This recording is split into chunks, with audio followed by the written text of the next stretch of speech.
The Japanese Zero came screaming out of the sun at 13:47 hours on August 7, 1942, its 20mm cannons already chattering death across Red Beach.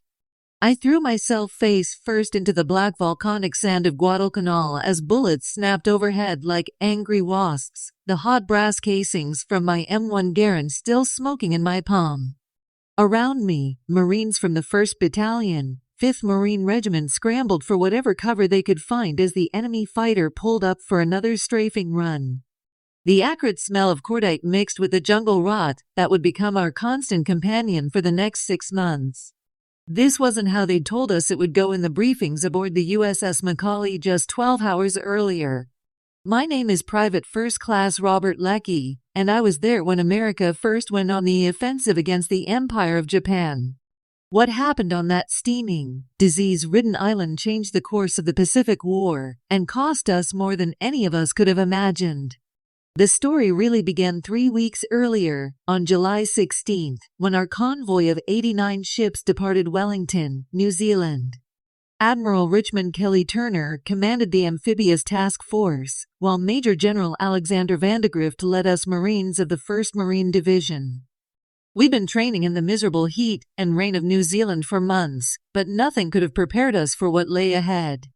The intelligence briefings painted a grim picture. Japanese forces had been constructing an airfield on Guadalcanal since early July, what they called Lunga Airfield, but we would rename Henderson Field.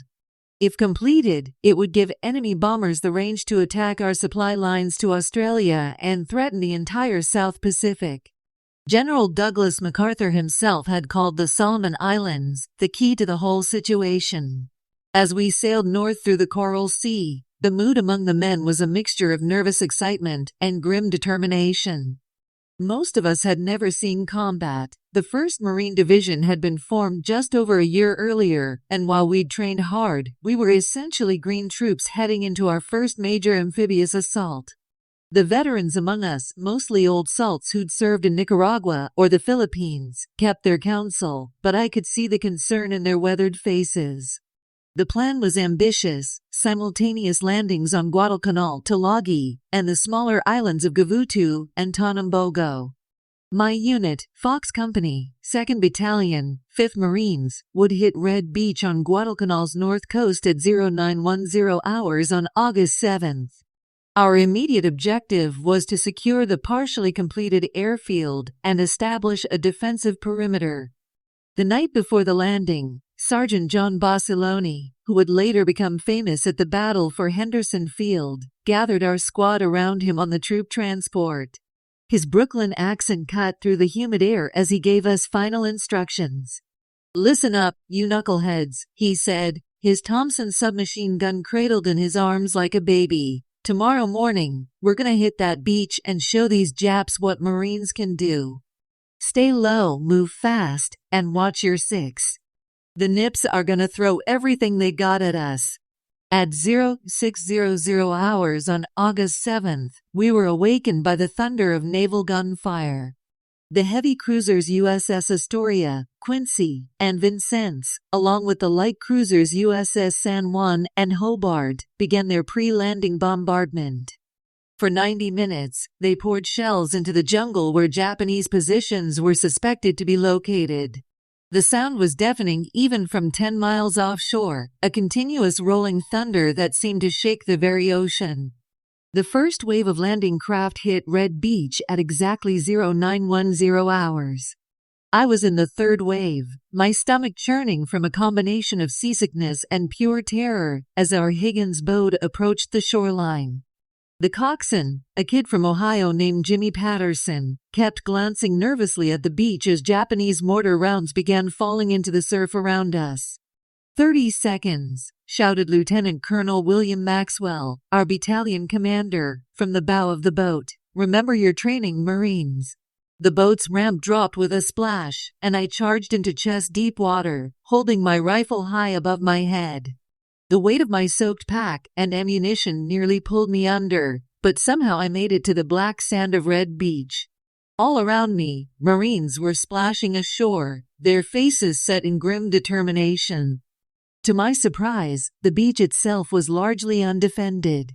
The Japanese had apparently withdrawn into the jungle rather than contest our landing directly. But as we moved inland, the real fight began. The terrain was unlike anything we'd trained for. Dense jungle growth limited visibility to just a few yards in most places. Vines and creepers caught at our equipment, and the humidity was so intense that our uniforms were soaked with sweat within minutes. The temperature had to be pushing 95 degrees, with humidity near 100%. Our first real contact came around 1100 hours as we approached the airfield perimeter. Japanese snipers, hidden in the towering banyan trees, began picking off our point men with deadly accuracy. Private Danny Faulkner, a kid from Tennessee who'd been bragging about his marksmanship just that morning, took a 6.5mm bullet through the head and dropped without a sound. "Sniper, 2 o'clock high," Sergeant Bassilone's voice cut through the chaos as he pointed toward a massive tree about 200 yards to our front. I could barely make out the muzzle flash as the hidden gunman fired again, this time dropping our radio operator. Corporal Chuck Tatum, armed with a Browning automatic rifle, poured 20 rounds into the tree canopy. Leaves and bark showered down, and suddenly a Japanese soldier tumbled from his perch, his Arisaka rifle clattering to the jungle floor beside him. We pressed forward, but the closer we got to the airfield, the more organized the resistance became. The Japanese had constructed a series of well-camouflaged bunkers and fighting positions throughout the jungle. These weren't the crude fortifications we'd expected, but sophisticated defensive works with interlocking fields of fire and carefully prepared kill zones. By late afternoon on August 7th, elements of the 5th Marines had reached the southern edge of what would become Henderson Field. The airfield was about 60% complete, a roughly 3,800-foot dirt strip carved out of the jungle by Japanese construction crews and Korean laborers. Abandoned construction equipment lay scattered around the site: bulldozers, steamrollers, trucks, and tons of aviation fuel stored in drums. But the Japanese hadn't simply abandoned the position. As we moved onto the airfield, enemy mortars and artillery began falling among our ranks with deadly precision. The explosions sent up geysers of coral dust and shrapnel that left men screaming and bleeding in the tropical sun. "Get those wounded back to the aid station," Lieutenant Colonel Maxwell shouted as Japanese 75mm shells bracketed our position. "First platoon, secure the eastern perimeter. Second platoon, clear those buildings." The Japanese had constructed several buildings around the airfield: an operations center, maintenance hangar, fuel depot, and barracks facilities. Each had to be cleared room by room, never knowing if enemy soldiers might be hiding inside with grenades or automatic weapons. I was part of the squad that entered the main operations building. The structure was built of concrete and corrugated metal, with thick walls that would have been nearly impervious to small arms fire. As we kicked in the door, I expected to meet a hail of bullets. Instead, we found the building abandoned, but with clear signs of recent occupation. Half-eaten meals still warm on tables, documents scattered across desks, and radio equipment still crackling with Japanese voices. Private Lou Diamond, our company's demolitions expert, immediately began collecting intelligence materials while the rest of us secured the perimeter.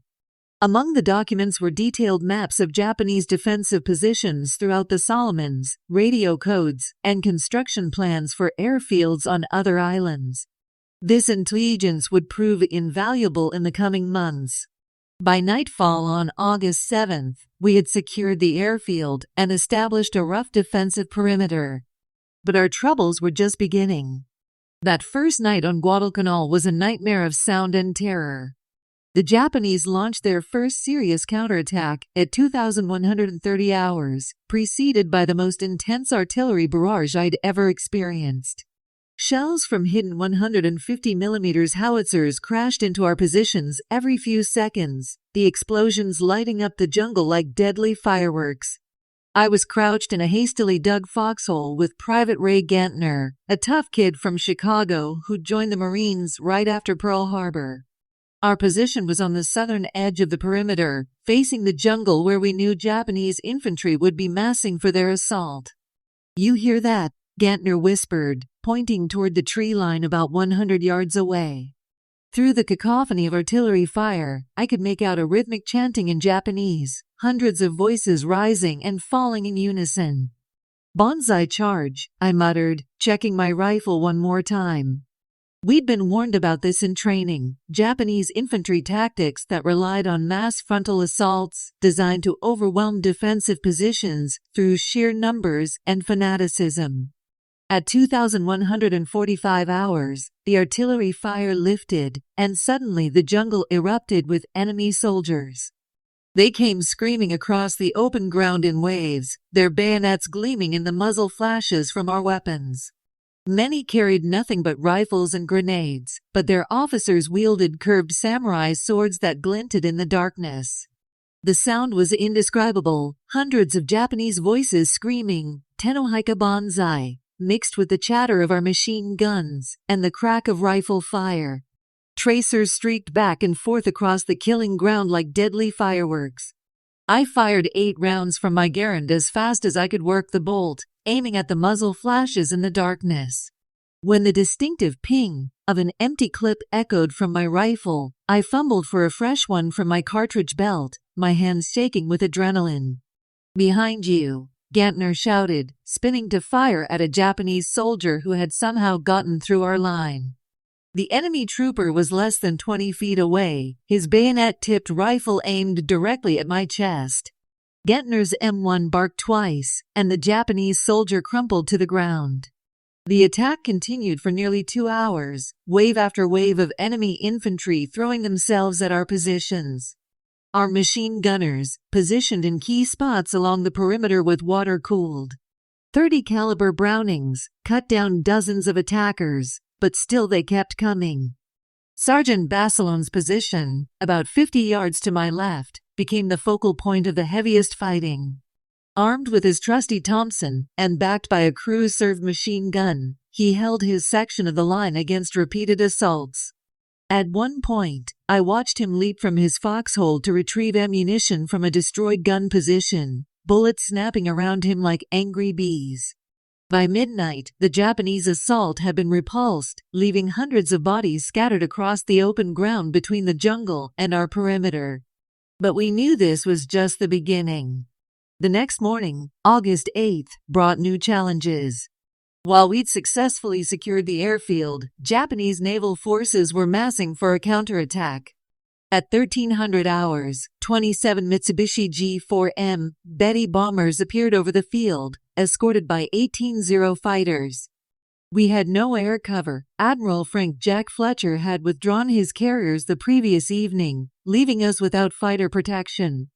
The Japanese bombers came in at about 12,000 feet, their bomb bay doors already open as they approached their target. "Take cover!" The shout went up along our lines as Marines dove for whatever shelter they could find. I pressed myself into the bottom of my foxhole as the first bombs began falling. The explosions marched across the airfield like giant footsteps, each one closer than the last. A 250-kilogram bomb landed just 30 yards from my position, the explosion lifting me completely out of my hole and slamming me back down again. My ears were ringing so loudly I couldn't hear anything else, and blood was trickling down from my nose. Around me, other Marines were picking themselves up, checking for wounds, and trying to assess the damage. The airfield had taken a beating, but it was still operational. More importantly, our engineers were already working to repair the damage and complete the runway. Within days, we would have our own aircraft operating from Henderson Field, Grumman F-4F Wildcats, and Douglas SBD Dauntless dive bombers that would help even the odds. But first, we had to survive the naval bombardment that was coming. The night of August 8th to 9th brought disaster. While we Marines held our positions on shore, a powerful Japanese naval force under Vice Admiral Gonichi Mikawa was approaching through what we called the slot, the narrow channel between the Solomon Islands that provided a direct route to our anchorage. At 0130 hours on August 9th, the Japanese fleet opened fire on our ships anchored off Savo Island. The heavy cruisers Furutaka, Keiko, Kinugasa, Aoba, and Chokai, along with the light cruisers Tenryu and Yubari, caught our naval forces completely by surprise. From our positions on shore, we could see the gun flashes lighting up the horizon like a deadly thunderstorm. The sound of naval gunfire rolled across the water like continuous thunder, punctuated by the orange fireballs of ships exploding. Gantner muttered as we watched a massive explosion light up the darkness about 10 miles offshore. "They're getting the hell kicked out of them." He was right. In less than an hour, the Japanese had sunk 4 heavy cruisers, USS Astoria, Quincy, Vincennes, and HMAS Canberra, while damaging several other ships.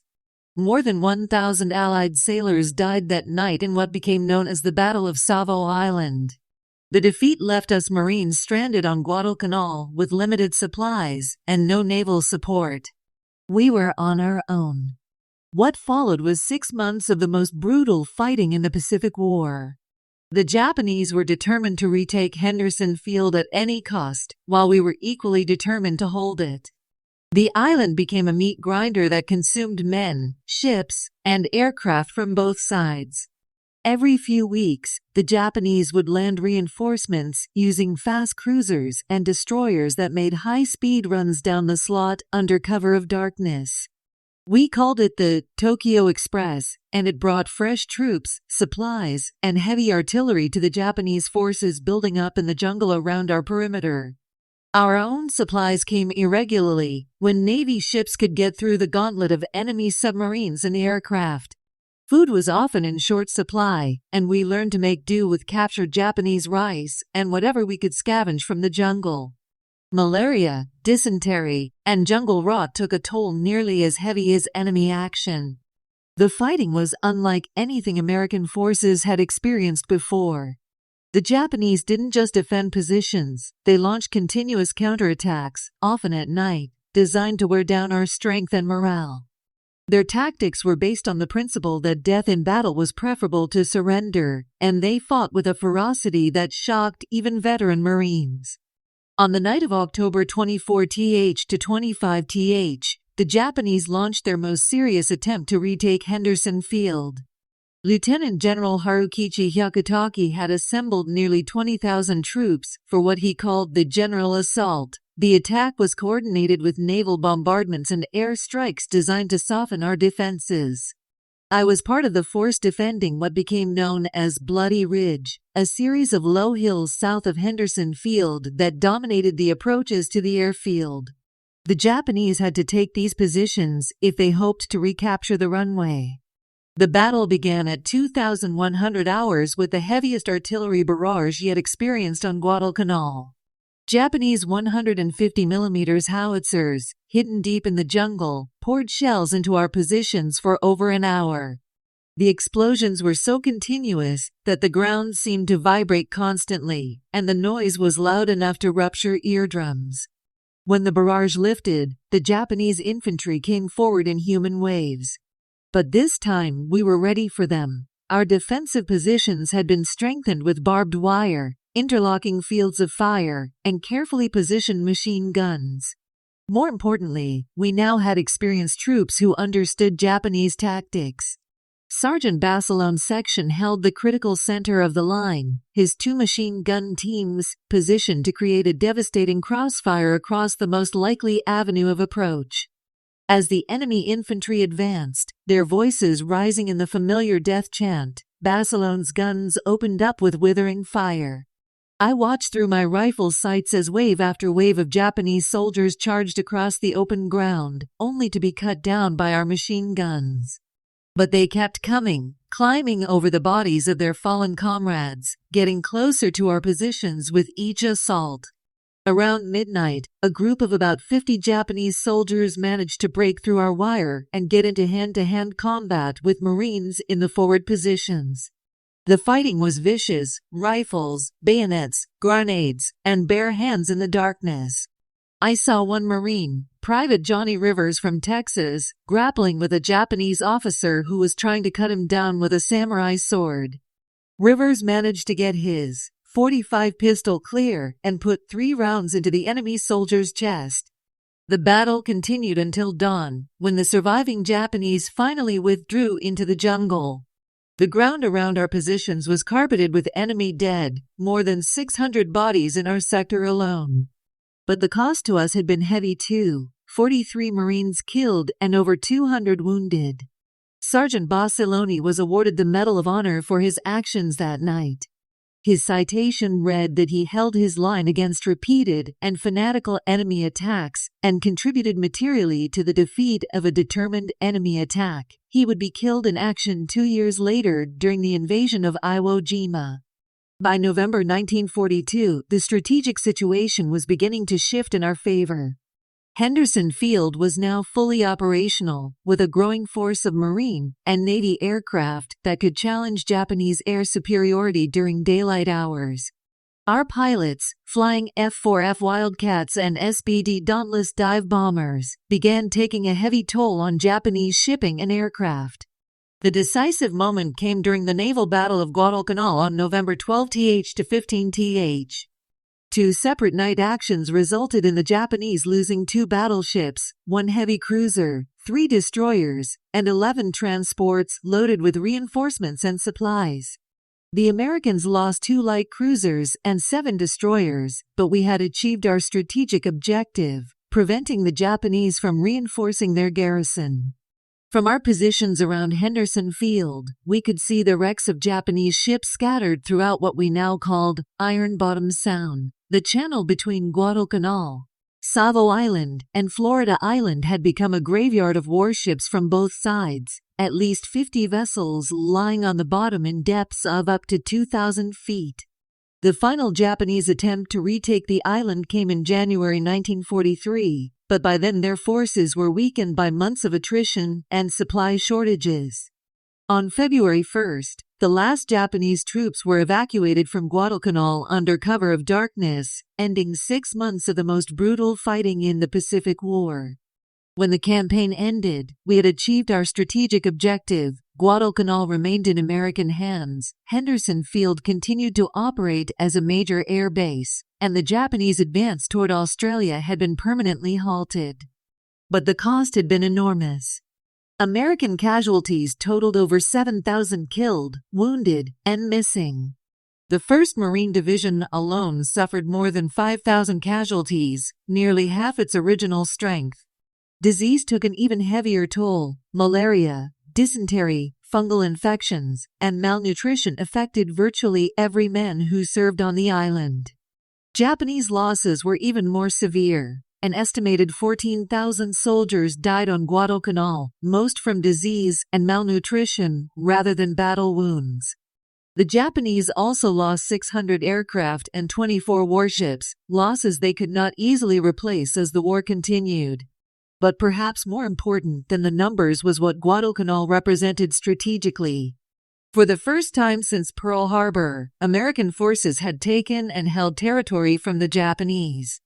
We had proven that the seemingly invincible Imperial Japanese military could be defeated by determined Allied forces fighting with proper equipment and tactics.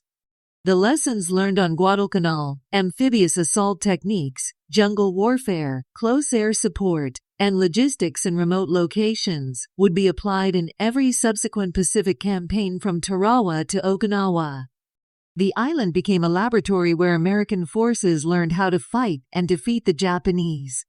I left Guadalcanal in December 1942, evacuated with malaria and weighing 40 pounds less than when I'd arrived. The jungle had taken its toll on all of us. We were gaunt, hollow-eyed men who had seen too much death and suffering. Many of my closest friends didn't make it home. Gentner was killed by a sniper in November, Rivers died of infected wounds, and dozens of others simply disappeared into the green hell of the jungle. But we had accomplished something important. Guadalcanal was the turning point of the Pacific War, the place where America went from defense to offense, where we learned we could beat the Japanese at their own game. Every Marine who served on that miserable island helped change the course of history. The airfield we fought so hard to capture was expanded into a major air base that supported operations throughout the Solomons and beyond.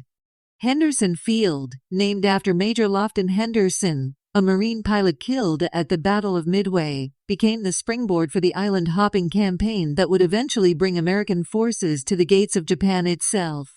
Today, Guadalcanal is a peaceful island where local children play on beaches that once ran red with blood.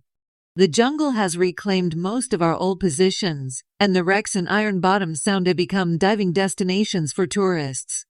But for those of us who were there, the memories remain as vivid as the day they were burned into our minds. We called it the Canal, that steaming, disease-ridden island where so many good men died. It wasn't much to look at, just another speck of jungle and coral in the vast Pacific. But for 6 months, it was the most important piece of real estate in the world. And we held it. In the end, that's what mattered. We held the line when everything depended on it, and we proved that American Marines could fight and win anywhere in the world. The price was higher than any of us had imagined, but the victory changed the course of the war and helped secure freedom for generations to come. The ghosts of Guadalcanal will always be with me. The faces of friends who didn't make it home, the sound of Japanese voices in the darkness, the smell of cordite and jungle rot that seemed to cling to everything we touched. But so will the pride of knowing that we were there when history turned, and we didn't let our country down. That's the legacy of Guadalcanal, not just the tactical victories or strategic gains, but the knowledge that when tested in the crucible of combat, the American fighting man proved himself equal to any challenge. We went into that jungle as boys and came out as men, tempered by fire and united by shared sacrifice. The battle for Guadalcanal was over, but the war continued. Many of us would fight again on other islands, in other jungles, against the same determined enemy. But we would never again wonder if we could match the Japanese soldier in courage, determination, and fighting spirit. We had our answer, written in blood and sacrifice on a remote island in the South Pacific.